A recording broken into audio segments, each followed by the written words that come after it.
All right.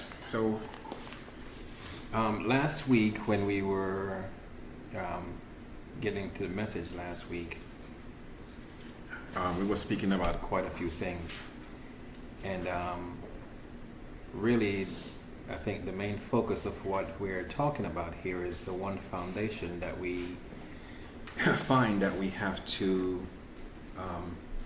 be set upon and we have to build upon. And we also went into the laws of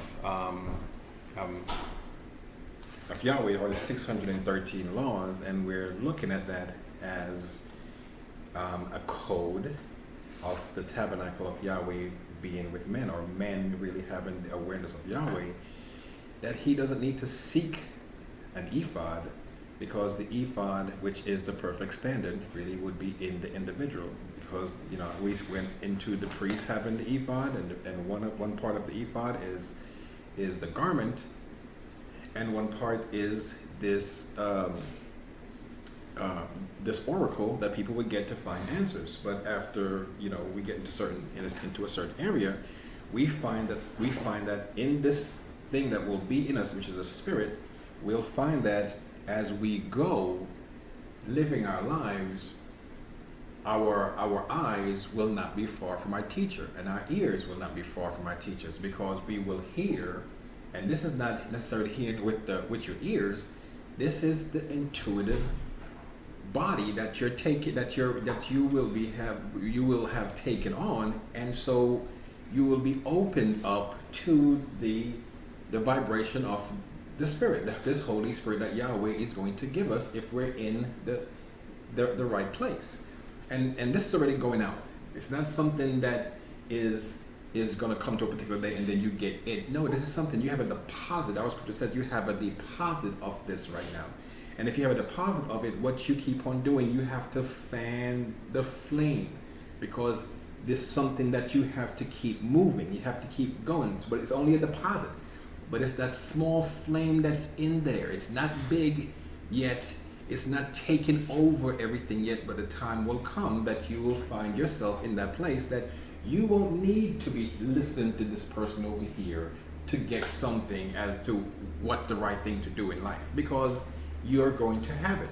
This is actually what was going on in the garden. In the garden, there was no instruction booklet or book for you to get. The Son was amongst everyone. The kingdom of heaven was in everyone, and this is how things pretty much moved about during that time. Now we came down, and we're trying to look at love, really, which is, there's nothing greater than love. Everything that Moshe spoke about was to guide and direct you in love. Okay, everything that Yahshua came to do was to establish that in the individual. Moshe, as we talked about last week, Yahweh showed Moshe everything. And he showed him his perfect attributes. And Moshe wrote everything down. Okay? And this was what the children of Israel really received. But if you remember, Moshe also said something else. He also wrote something else for us to read, which we could read today. And it says, Yahweh is going to raise up a prophet like me. Him you should listen to in order to obey. This is the one that you need to listen to in order to obey. So Moshe knew that he wasn't the end of all things. He knew that what he was given wasn't the foundation, because the scripture later on tells us what is the foundation. So he knew that he wasn't. But we got to think about why Moshe would do that. Because when Moshe came to the children of Israel, guys, what Moshe had, that was new wine to what the children of Israel had. And their minds wasn't ready for that. They couldn't take that on. Well, they didn't follow Moshe. And they died in the wilderness. And those who would actually receive this, they were born and they would move on. But Moshe said, someone is coming. Now, when this other person came that Moshe is talking about, Yahweh will raise up a prophet like me from amongst your brothers. Now, Moshe spoke of a Levite as the priest, but this guy is not coming from Levite. But he's the one that's going to be of everything, of which Moshe, the law of Moshe speaks nothing of Yada. Well, this individual comes now, and this individual is also new wine when it comes to being compared to Moshe. And minds have to be ready for that. And so when that came, you had a setting of individuals who were ripe to hear the word of heaven from this one. At the same time, you had those who were not ready to change everything, and that's why Yahshua was saying he came to turn the father against the son, the mother against the daughter, whatever. He didn't come to bring peace, not at that time. When the peace comes is when everyone wakes up, which is coming. And over a period of time, that peace is going to be integrated because everything is going to be ripe to receive all of that at that time. But when Yahshua came the first time, it was ripe to hear that kind of message, but not everybody. People held on to their old traditions and they couldn't do it. Today, it's in the same kind of place. But there are a lot of people who are looking to the message of Yahshua. Now, we've been speaking about Matthew 5, 6, and 7. Because in those scriptures, and we're gonna, later on we're gonna go into them and break each one of them down, telling you what Yahshua actually wants us to do. Because he died leaving an example, and that whole example is in that the scriptures right there that he told you. He told every individual how to become a son of Yahweh. And you become a son of Yahweh when Yahweh gives you his spirit. And he's telling you how to get that spirit. In there, he's telling you about prayer. He's telling you about your attitude, what it needs to be. He's telling you how to consider things. This is all there in what Yahshua is really saying. We have to look at that. Now, as we come into what we're going to talk about today, this is just going to be a continuation. And we're going to pick up at Ephesians. I think that's the scripture that we left off at. Okay. Ephesians 5, and we're going to look at verse 1. And it says, "Therefore be followers of Yahweh like dear children." Be followers of Yahweh like dear children. Notice what the next verse says. "And walk in love, as Messiah has also loved us." Walk in love. Okay? And so walking is really your life, your lifestyle. The things that you do it with what Yahshua has told you to do. And this is showing you certain things in Matthew 5, 6, and 7 in order for the individual to receive the spirit here that Yahshua is talking about, a spirit. Now, notice what he says, be followers of Yahweh. Now, in reading 5, 6, and 7 of Matthew, Yahshua says, be perfect as your Father. Be perfect as your Father is perfect. So therefore, he says, when you see me, you see the Father. So here goes, Shaul is telling you, therefore be followers of Yahweh like dear children. Well, how will we follow Yahweh? We haven't seen anything of Yahweh. I mean, those of us who could actually sense that and experience Yahweh, that's one thing. But other than that, you don't really see nothing. Yahshua is not here. But there's things that have been left for you to do. And when you do these things, all of a sudden you start to wake up. You start to realize that there is more than you're actually been shown. And there's actually this whole earth and what you see in front of you, there's a veil. There's more. Then you start waking up to this. Some of us start, receiving things coming, and before you know it, our frequency, is actually rising. So we could actually, our senses are it's expanding. These are things that's really happening. You're experiencing your Father. You're experiencing the world beyond what you see here. The things. Now, some may call that the occult world. But don't be afraid of that, guys. Don't be afraid of when someone talks about occult. Because they created that like they created cult, or they created every other stigma, which, whatever the case is, they do that in order for you not to know. But every power is from your Father. And if you know what Moshe and the high priest did when they were sacrificing and officiating ceremony, you would know they were trying to look beyond that veil. If you know what Yahshua did when he said you could pick up the serpent and it won't harm you, he's talking about beyond that veil. Well, the veil is actually what hides things. So what's behind the veil is hidden. And that's all occult means. Hidden. It's behind there. Now, if an individual doesn't have the authority to pick up the serpent, which is this part of this world, they're going to get bit. But Yahshua says, this is the sign that follows those who believe. They will pick up the serpent. You cannot pick up the serpent unless you get into that other world, because that's where the serpent lies. Okay? You will pick up any deadly thing, or you partake of it, because that's where that is too. But if you reside in Messiah, you don't have to worry, because the authority of Messiah is with you.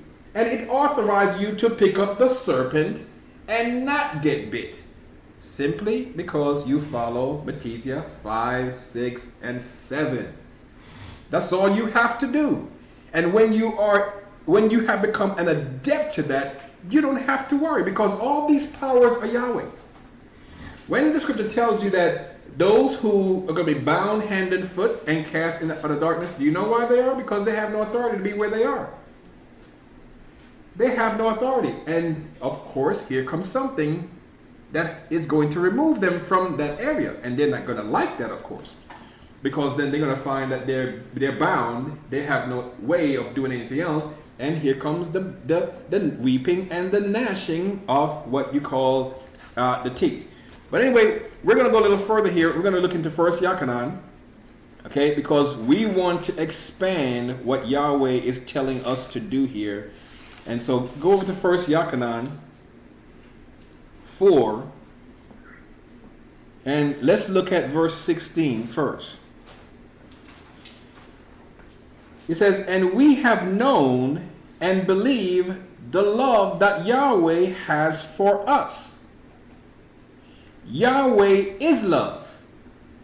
So this is important, guys, because in order for you to be followers of Yahweh like dear children, you have to, and you see that Yahweh is love, then all of a sudden there's something that you have to behold, or we can't follow Yahweh because Yahweh is love. How do you follow Yahweh as dear little children who is love if love escapes us?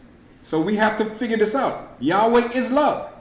And notice what it says. "And he who dwells in love dwells in Yahweh, and Yahweh in him." Do you see what's going on? So Yahshua is showing you how to receive love. That's what he's showing. And when you have love, it says you dwell in Yahweh, and Yahweh dwells in you. Well, what's going to dwell in you? Yahweh is spirit. Yahweh is spirit. So there's a spirit that comes in you when you actually start doing this thing that is love. Yahweh is love. And if you do these things that's love, Yahweh is going to dwell in you. And the fact that Yahweh is a spirit or spirit, that spirit is going to dwell in you. That's why he tells you, you do these things and the Father and the Son will come and sup with you. That's how it's done. It's showing you how this is done. The things that we have to do. We could actually do things and change our behavior. We could think things and change our behavior.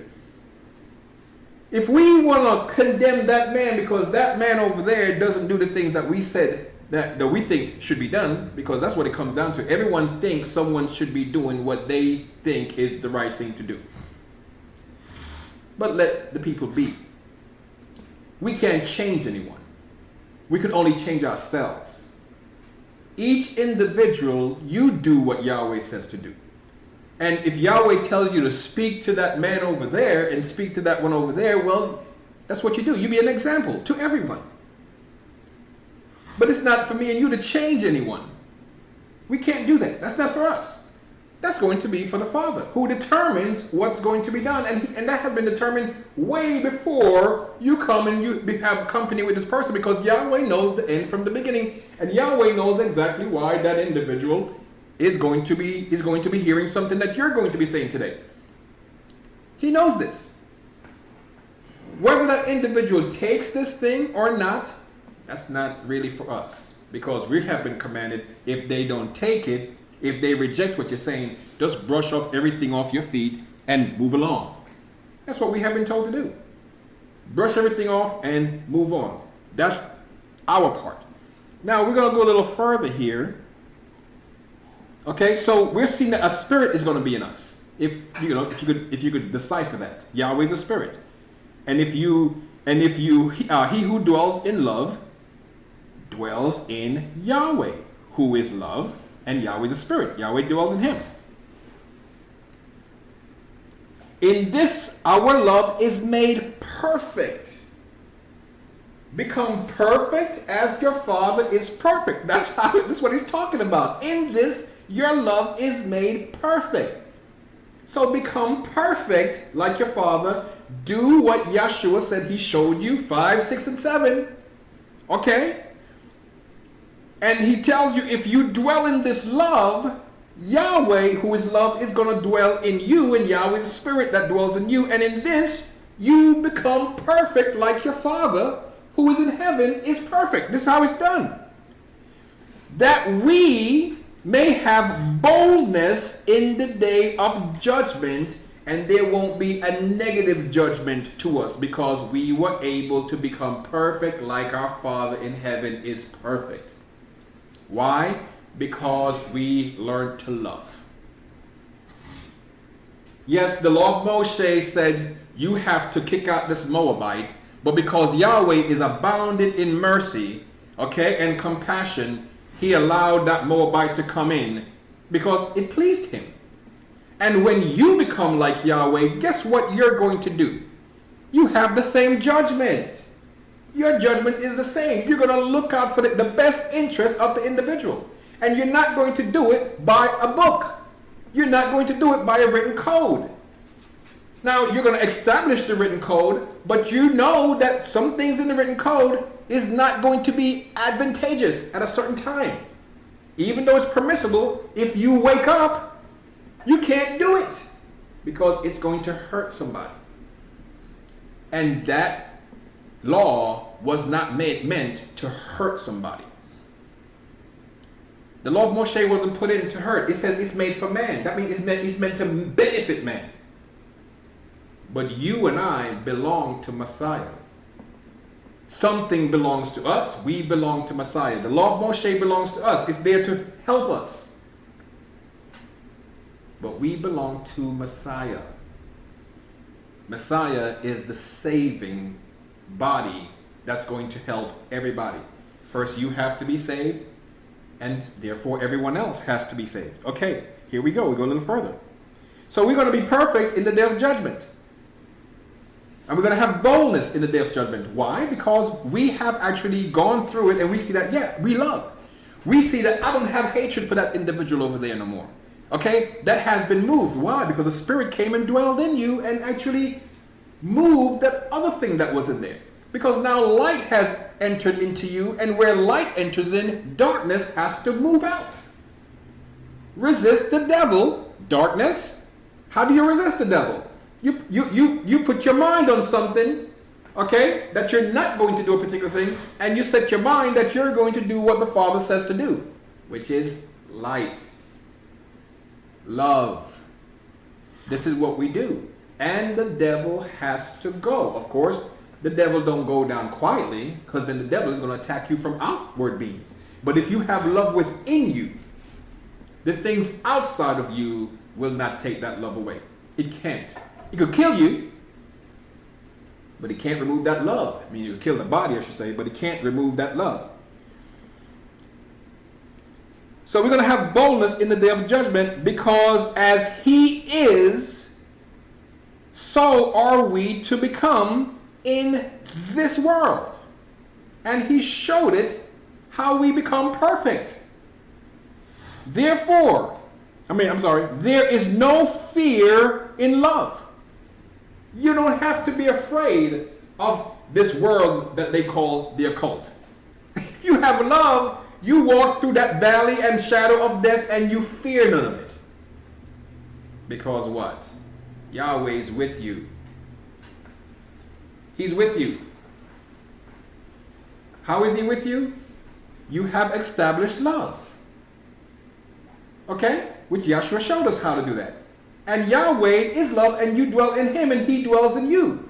And that's a spirit. And you walk through the valley of shadow of death, and you fear nothing, because you have love. Love has no fear. So while you're in the valley of shadow of death, you will not fear. It doesn't matter where you go in it. You don't have to worry. You'll pick up the serpent, okay? And it will not bite you. Why? Because it's not going to play with your ego, because you know what you're going to do is to humble yourself under the mighty hand of Yahweh, because that's all you're going to do. The individual who goes into the hidden place or behind the veil and he has his own thing to do, he's in trouble. Because the man who goes behind the veil, the only way for him not to get in trouble is for him to actually do the things that Yahweh wants him to do. Notice when the high priest went behind that veil into the most holy place. He went once a year, Scripture says, right? And he went there to make atonement for the people. He didn't go in there on selfish motives. He went there on the Day of Atonement to make atonement for everybody. And when you go in there, or you go across that veil, and if you have selfish means, the serpent is going to bite you. It's going to bite you. When you drink the deadly thing, you're going to be in trouble. But if you're about service to others and truly loving your brother from the intent of your heart, the serpent cannot do anything to you. It can't do anything to you.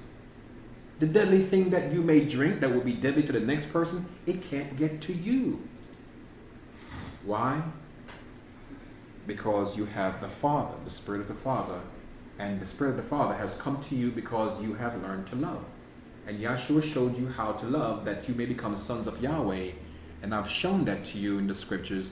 And it's not something that you haven't seen before, because you've seen it since you've been looking at the Scriptures. That's some of the easiest things to read. That's what they first start teaching you. You go into Sunday school and they teach you the Beatitudes. It's always there. It's so simple to comprehend. It's a little more difficult to do because you have this other guy that's riding on your back, okay, that has these passions and desires from the waves of this earth, and you have to fight it.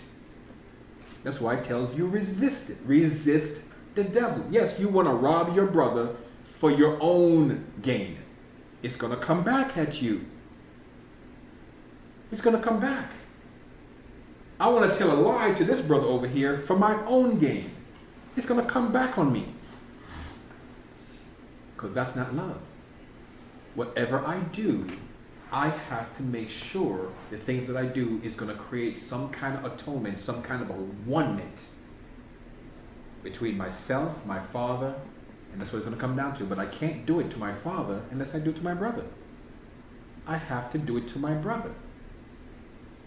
Because I can't love Yahweh, which I don't see, if I can't love my brother and do no harm to my brother, who I do see. It kills me sometimes. These guys, they get into war or games, and you see them both praying on the sidelines. Please, God, help us to beat this other team. They're both saying that. One saying this one to help them to beat this one's power to help them beat that one over there, and the other one is saying the same thing. People bring the Father down to those kind of things. We have to learn to become one. Yahweh is one. It's not something that Yahweh is. Yahweh is one. Yahweh is unity. When you learn how to love, you show your brother how to live in love. And when he starts to love, he's going to know what uniting the body is all about. He's going to know what discerning the body is about. Because discerning the body is right in what we're talking about here today. So there is no fear in love, but perfect love casts out fear. For fear has torment. This is where our torment is. Fear has torment. He who fears is not made perfect. You could say in love or by love. He who fears. Now, let's go over to Philippians Chapter 2. Philippians Chapter 2. Now, if we fear, there's something there. Because Yahshua tells us that we should go boldly before the throne of mercy. Boldly. When Yahweh dealt with Moshe, he told him, be strong and courageous. When he dealt with Yahshua ben Nun, he told him to be strong and courageous. This is the boldness that you're going to have. Now, the boldness is going to be there with love. So you're not going to be rude. Because when you're rude, you're not helping anybody. Sometimes you have to be stern to let someone get the message. Because they might be a little rude, and you may want to come into a particular mode to get things into a particular place. But you're not just going to go around being rude. That's not what the situation is, because you're not going to help anyone in that. Here in Philippians Chapter 2. Philippians Chapter 2. Notice what it says right here. Let's go to 2. Let's go to 1. Actually, let's go to 1. Philippians Chapter 2 and verse 1. It says, therefore, if there is any consolation in Messiah,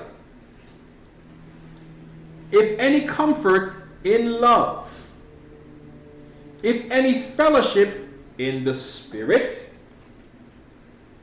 if any affection and mercy,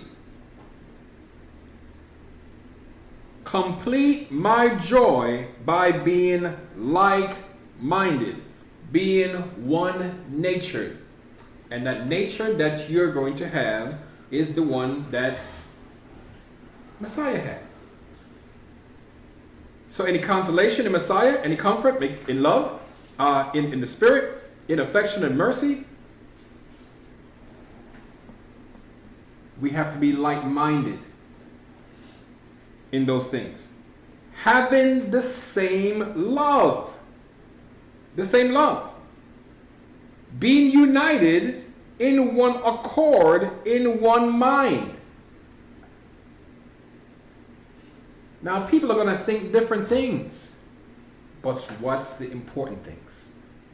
You know, in the law of Moshe wrote a lot in the book. But if you come to realize the situation and you start reading certain things, it talks about the righteous requirements of the law. Of Moshe, that is. The righteous requirement. There's certain things that's in Moshe's law that he wrote. That's the righteous requirement. That is not going to go anywhere. Because that's universal. It's going to be everywhere. And that's going to be the things that gets inside of you. That's the things that go inside of you. But there are things that's just outward. Of course, it's hidden, so it's not telling you everything. And some things are hidden to actually teach you certain things. But you could be taught by something else.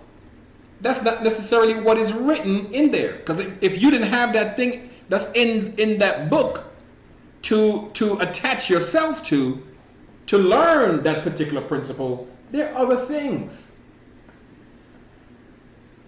Now, when you go to do yoga or something like that, these things are teaching you different exercises and forms to do. But it's just with the body. But what they're telling you to do is to have your mind in a particular place. And when you have your mind in a particular place, then all that you're doing is really helping you to focus on this higher thing. Well, Moshe did the very same thing from a different level. I shouldn't say from a different level, from a different way, different aspect in doing things.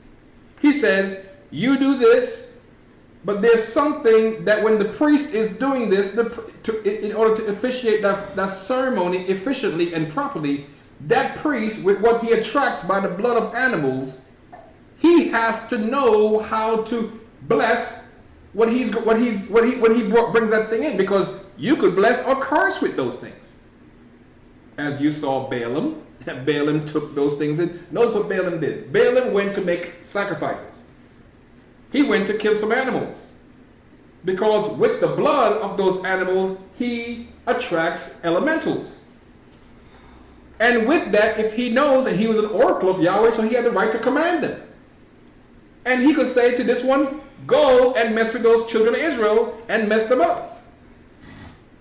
But when he saw the formation that Israel was in, that was a sigil. And he knew he couldn't go past that thing. He already knew. As soon as he looked down and saw them down in the valley, he go, oh man, I can't do nothing. There's nothing that I could do to send something out to these guys. Well, he could have blessed them or cursed them from what he did. Now when Aaron, when the ceremony the children of Israel did and the high priest, it's no different. But they're not going to curse their own, but they pull the elementals in by the same blood. That's what they do. And then they get that blood, the elementals that comes to them and say, what do you want me to do? Well, protect us all, guy. That's what the ceremony is doing. But here now we're delivered to one who says, if you do what I do, this is the real sacrifice. This commands every elemental. You don't need to kill an animal no more, because when you do what I do, I am the sacrifice. When you do what I do, you become the same thing. Now you are the ephod, the perfect standard of love that is there. That's what the perfect standard is, love. And that becomes part of your characteristics, just like the priest had the ephod on his garment. That's part of his characteristics. But there's another ephod that people go and say, go get ephods and inquire of Yahweh. So there's a second ephod. But you are also that ephod, because the Spirit of Yahweh is in you, and when you go down the road, your eyes and your ears will not, your teachers will not be far removed from you, but you will hear a voice saying, this is the way, walk in it. You won't need to go inquire of anybody. The Spirit of Yahweh is causing you to see behind the veil. That's what we're talking about here today, how to get and look behind the veil. Now, a lot of people take shortcuts in this, and this is where the problem comes. Some people are not perfect in love, but they want the power. And to receive that power without love within the individual, that's really great danger. Because that power corrupts. It corrupts. Just like money corrupts. Money is a form of power in this 3D world. When Yahshua was looking behind the veil, did you notice what the adversary did? Hey, listen, man. Listen. You let these things do that and let it do this. Because you are, look at this, you got all this power now. So if you do what I say to do, which is in you, it's already innately in you, to fall to the serpent, to get for yourself, to get all the riches. It's already there. That's what you and I gave ourselves to in the garden. That's what we gave up to. we became slave to that thing. So it's not going out unless you put it out. How do you put it out? You resist the devil, just like Yeshua did. He resisted the devil. Go and look at when he went through the 40 days. He says he was resisting the devil when the devil came. And after he resisted the devil left him, it says, for a season. No different with you and I. He's just showing you the deal. It will also leave you just in the same way if you starve it. So we gotta be in one accord, one mind. Notice what it says now. Let nothing be done by strife, by way of strife, or empty glory. But in lowliness of mind, let each esteem others better than themselves. This is really important to control the serpent. To control the serpent, you can't be above your brothers. I'm going to tell you, there's another spirit. You go and look in your scriptures and you see the one that Yahweh has a problem with that says, I will ascend above all things. I will be like the Most High. I'm going to ascend above all the brothers. That's another spirit. Okay? That's another spirit. But it's telling you, be low. Because you will not be able to handle that serpent if you are risen up. That's why the scripture tells you that the elder or the deacon, he must do certain things. Because then if he doesn't, he's merely a novice. And he can be used by the devil. Inexperienced in spiritual things, then he could be used by the adversary, the devil. Because of what's in there. But we have to lower ourselves. This is a major thing, or there's no getting to controlling this serpent. Now, let's go over to Acts real quick.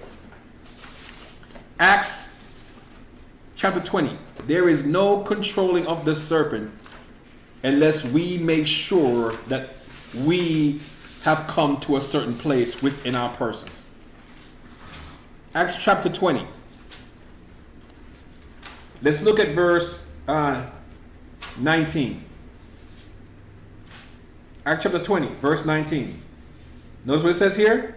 Serving Yahweh with all humility of mind, and with many tears and trials which befell me due to the plot of the Yahudim that was trying to destroy this brother right here, or all of them, Shaul and his boys. But you see what it says? Serving Yahweh, this is how we have to do it. With all humility.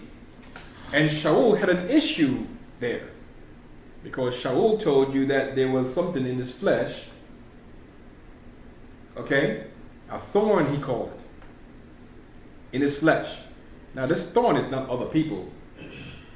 No, it's not other people.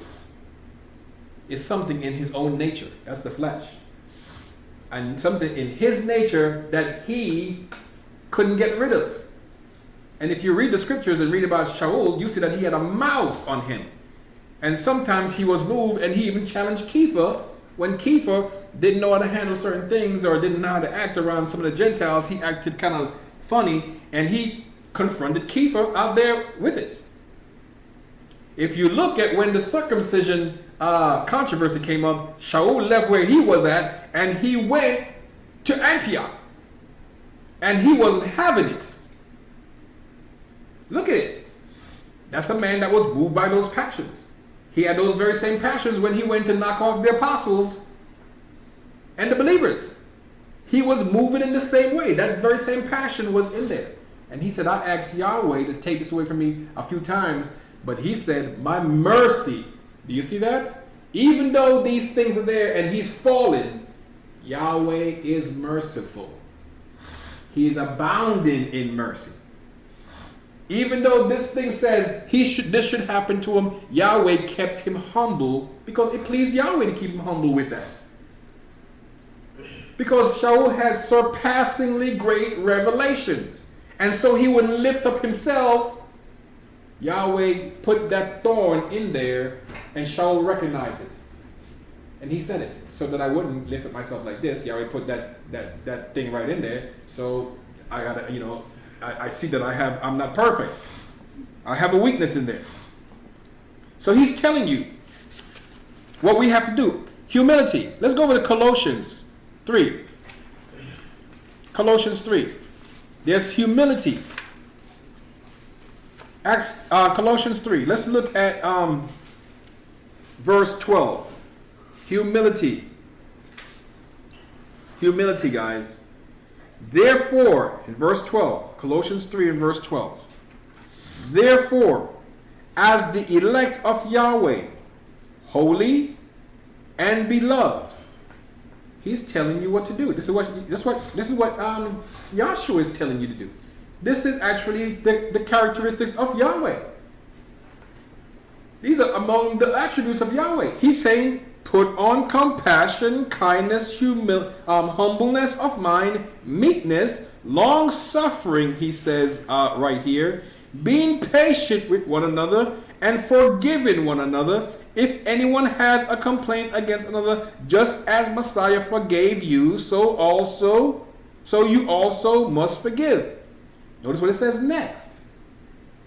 Because this is the perfect standard, guys. This is the ephod. And above all things, put on love, which is what bounds you or bonds you to perfection. Because this is actually what bounds you to Yahweh. He who dwells in love dwells in Yahweh. Love is the perfect standard. This is the ephod. Now, let's go over to Ephesians 4. Let's go over to Ephesians 4. We got to think about this. Because there's certain things that Yahweh wants us to know. He wants us to set up the kingdom of heaven right here. Within our own lives. And that's all you really could do. When you pray, he says, Our Father in heaven, holy is your name. Your kingdom come in the earth as it is in heaven. You have to bring this down. How do you do it? You acquire the love of Yahweh, which is spirit, and you live it right in here. That's how you do it. You acquire it. Seek first the kingdom of heaven, which is going to be the love that you're going to be getting, and all its righteousness. And your Father gives you everything that he pleases that you want, because whatever you want is going to be for that one reason, to serve your Father. Ephesians 4 here.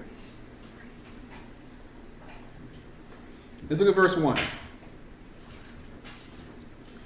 Now put yourself in the place of Shaul, because you have to walk as Shaul, because Shaul, he said he was a slave of Yahshua Messiah. And of course, if he's a slave of Yahshua Messiah, he's a slave of the Father. But you be as him.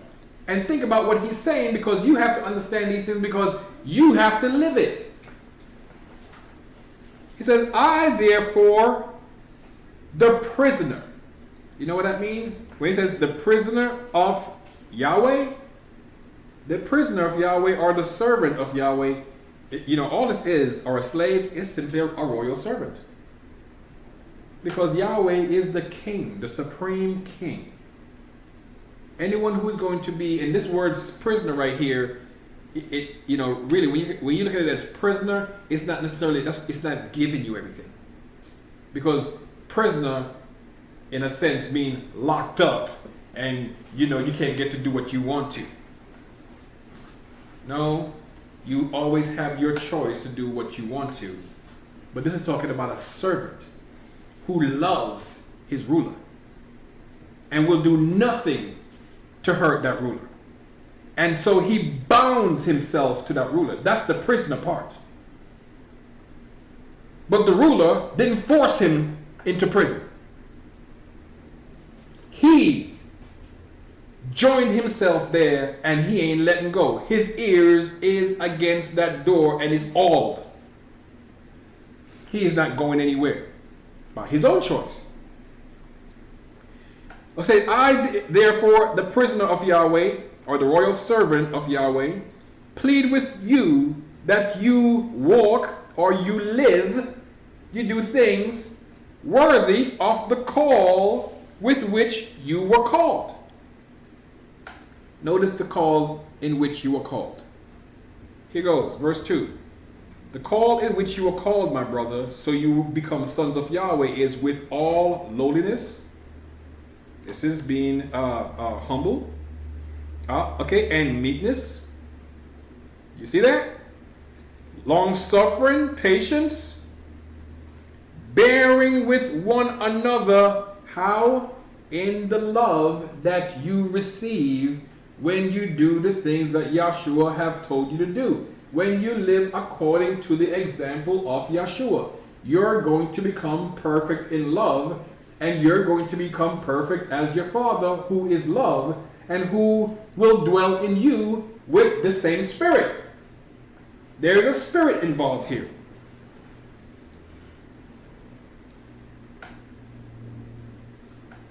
Notice here, endeavoring to keep the unity of the Spirit in the bond of peace. There's one body. One body. One Spirit. We don't have to go any further than that. There is one body and there is one Spirit. And we have to make sure that if we are going to dwell in our Father, we have to make sure we know what's going on. Now we're going to look at Yahweh's attitude, guys. Let's go over to Eob. This is, you have to become perfect as your Father is perfect. Go look at your Father here. Go over to Eob. Okay, Eob chapter 25. Eob chapter 25. Eob was a very persecuted man, so he thought. He didn't know what was really everything that was going on with him.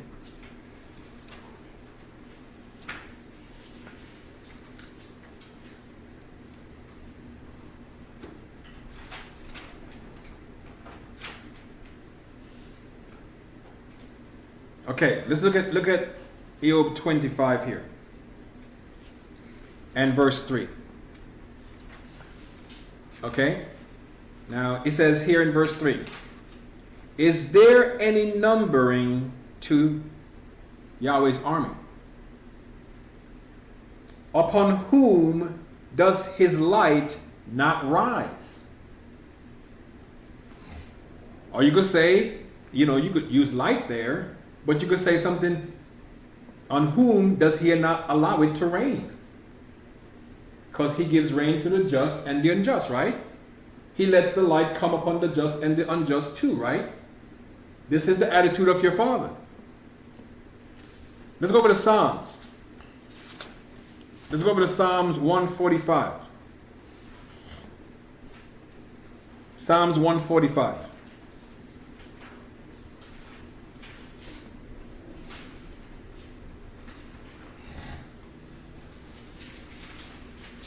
Psalms 145. Notice it here. Let's look at verse 1 and 2. Psalms 145, verse 1 and 2. It says, we will exalt you, our Father, the King. We will praise your name forever and ever. Now, when we talk about this, people think it's just in the words and stuff like that, And we will exalt you. We'll say, Father is the greatest. That's exaltation. No, but you exalt your Father within. And you praise your Father within.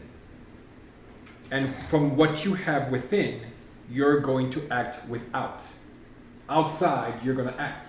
This is how you're going to exalt your Father, or this is how you're going to exalt whoever you give yourself to. You're not just going to exalt them by just words. When you go out there and you're representing something, a company, whatever, you're going to exalt that company by what you do. Not just by telling them, I have the greatest company in the world. Well, okay, I hear that. But when you show it, when your customer service is way beyond anybody else's, when they come to your business and your business outshines everybody else, they are exalting you. And this is how you exalt your Father, by living in the same love that He loves. We will bless you every day. Every day. That's how in the same actions, the same thought process. Okay? The same words. And we will praise your name forever and ever. That is your characteristics. Let's go down to 5 here. We will meditate on the glorious splendor of your majesty and on your wondrous works. We will speak of the might of your awesome acts, and we will declare your greatness. We will pour out the remembrance of your great holiness and sing of your great righteousness. Notice the next part right here. Yahweh is merciful and full of compassion, slow to anger, and abounding in loving kindness. Yahweh is kind to all, and His tender mercy is over all the works of His hands. All His works. What does that say, my brothers and sisters? If you're going to be as Yahweh, perfect as Yahweh, that's the attitude that you and I have to partake of. This is the love. This is actually what's going to get you behind the veil so you could see what's there. So we could understand what's going on there. Let's go back to Psalms 100. A couple of pages back. Should be in most books. Or in every book should be. Unless you're missing Psalms 100. Okay? And let's look at verse 5. It says, for Yahweh is righteous. His mercy is everlasting, and His truth endures throughout all generations. It doesn't stop. It doesn't stop. Now, what's His truth? Your laws are truth. Yahweh's law is truth. Now, when you understand Yahweh's law, the only way for you to understand it is for you to look beyond that veil. That's why Shaul tells you today when the law is read, there still remains a veil. That's what he says. That's what he says. Today when the law is read, there still remains a veil. Moshe wrote this law down in a book. He did. He also told you that someone is coming that you should listen to in order to obey. That one who he said that personally intervened in Shaul's life. Personally. And what Shaul told you was what? He said, he told you about that veil. Today when the law is read, there still remains a veil. That's telling you right there that Moshe wrote it veiled. There's still, up until Shaul's time, still. But notice what he tells you later. He says, only in Messiah is the veil removed. Only when you live the example of Messiah is that blindness removed. You cannot get beyond the veil unless you do this. You can't understand what Moshe is saying. You can understand some things because, see, this is what the scripture tells us. It tells us that Shaul said he has come to understand that blindness has come to the Yahudim in part until the fullness of the Gentiles come in. Well, what's blindness in part? The same veil he's talking about. When you're looking through a veil, you can't see the whole thing. You can't see everything. It's only part of it. So Moshe veiled it. That's the blindness. And in Messiah, the blindness is removed. Only in Messiah is the veil removed. Well, up until today, most of the Yahudim don't want that. They don't want to have anything to do with those things, even until today. Okay. Let's go over here and look at Nahum. Okay. If you don't know where Nahum is at, if you can find Micaiah, Nahum is like right behind Micaiah or Micah. Notice verse 7. Yahweh is righteous. Yahweh is righteous. A stronghold in the day of trouble. Now, why is he a stronghold in the day of trouble? Now, he's a stronghold in the day of trouble, just in the same way that the priest comes to make a sacrifice, okay, for the whole nation, and call these elementals to protect the nation. Which Yahshua says, I am the sacrifice. You do what I say to do. You don't need that thing over there. That thing is not going to truly help you anyway. I have to help you. What I'm showing you right now, if you live this, this is actually what's going to help you. So in this, Yahweh is righteous, and Yahweh is a stronghold in your day of trouble because you have actually brought the right sacrifice for the trouble. In the day of trouble, you will have boldness in the day that there is trouble. Because guess what? You have done the things that was proficient in love. That's why Yahweh's there. He knows those who trust in him. Why? Because they established that same love. Now let's go over to Yakanan.